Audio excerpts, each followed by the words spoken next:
Hey guys, here's part 3. Now, next up on my list is this card. I'm talking about this card, number Chaos 15 Gimmick Puppet Giant Hunter. This is actually my 200th Xyz Monster. Now, I got this along with several other cards from trollandtoad.com as a gift to myself for my 9th anniversary of working at my current job, and this was one of like several XZs. I think I ordered 11 XZs, and I was determined to make sure my 200th, I was very close to 200, so I made sure that my 200th one was a number card, because my 100th was number 53 Hard Earth, so that was my chance. This time I made sure it was a number. Now this card has 2500 attack and 1500 defense. It's a dark-based machine XZ's effect type, and its rank is 9. And this was played, oh man, I can never remember which of Vetrix's sons it was. I think it was either Quattro or Quinton, because Trey used Chronomalies. If anybody can remember, please let me know, and ignore that little howl. That was my dog Magnolia. But anyway, I'm hoping to use this in deck someday. I just gotta figure out some stuff, and once I do, I'll be able to test it out. Now, this time I'm going to talk about something else. Scratch that out. Normally, initially I was going to go in order, but this time I think I'll just save something for last.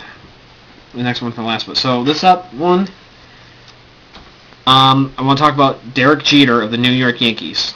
This was his final season, and as a lot of you know, I am a huge New York Yankees fan. I was raised a fan. It's in my DNA, thanks to my dad. And Jeter's always been one of my favorite Yankees ever since he first joined the team back in the 90s. In fact, when my family and I were on vacation in Rhode Island one year, my dad found a Jeter poster and bought it for me. I didn't ask him to get it. He just bought it because he knew I liked Jeter.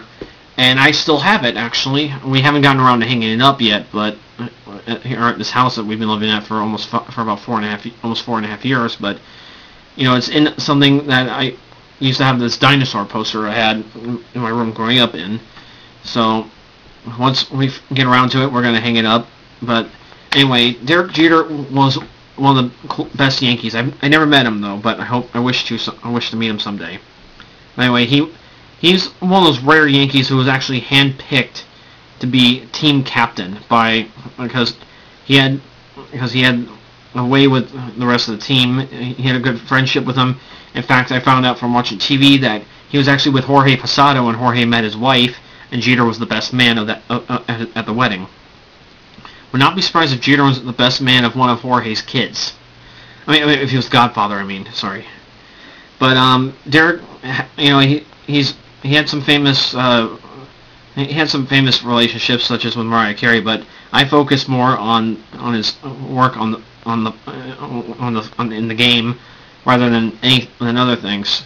And he did, like I said, he did an amazing job. He led us to multiple World Series victories, including the one in 2009, which allowed us to christen our new stadium with a World Series victory. And I mean, he's like I said, he's definitely one of the best Yankees ever. He only asked for one specific thing, and that was to even have the recording of a Yankee announcer to announce him every time he went up to bat. That was the only condition he had. And me and some other local Yankee fans talk about that from time to time, and we just found it to be really cool. And like I said, I just hope to meet him someday. So, you know what? I'm going to try and keep the rest of this under 4.5 minutes, or at least under 5. So, since part 3, more to come.